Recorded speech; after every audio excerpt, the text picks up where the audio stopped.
বন্ধুরা বেসন একবার এইভাবে মেখে দেখো, 1 চামচ বেসন, 1 চামচ চিনি, দুটোকে খুব ভালো করে মিশিয়ে নিয়ে তার সাথে দেবে একটু অলিভ অয়েল।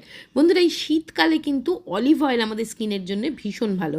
অলিভ অয়েল না থাকলে নারকেল তেলও ব্যবহার করতে পারো। দিয়ে দিলাম 1 চুটকি হলুদ, এটাকে আমি কাঁচা দুধ দিয়ে গুলে নিচ্ছি। কাঁচা দুধ না স্কিনকে হাইড্রেট করার সাথে সাথে রং পরিষ্কার করে, স্কিনকে নরম মসৃণ করে। এবার কি করবে, অল্প একটু গরম জলের রুমাল ডুবিয়ে একটু মুখটা মুছে নেবে, একটু স্টিম দিয়ে নেওয়া যাকে বলে। এই স্টিমটা কিন্তু শীতকালে খুব জরুরি, ডেড স্কিন রিমুভ হবে, black heads white heads remove হবে। এই প্যাক লাগিয়ে 10-15 মিনিট রেখে মুখ ধুয়ে ফেলবে।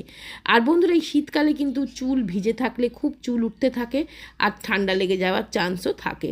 তো দেখো আমি এখানে আগারও এই হেয়ার ড্রায়ার কাম ভলিউমাইজারটা দিয়ে চুলটা ভালো করে শুকিয়ে নিচ্ছি। এটা কিন্তু স্টাইলও দেয়, চুলটাকে শুকিয়ে দেয় কোনো রকম ফ্রিজিনেস ছাড়াই।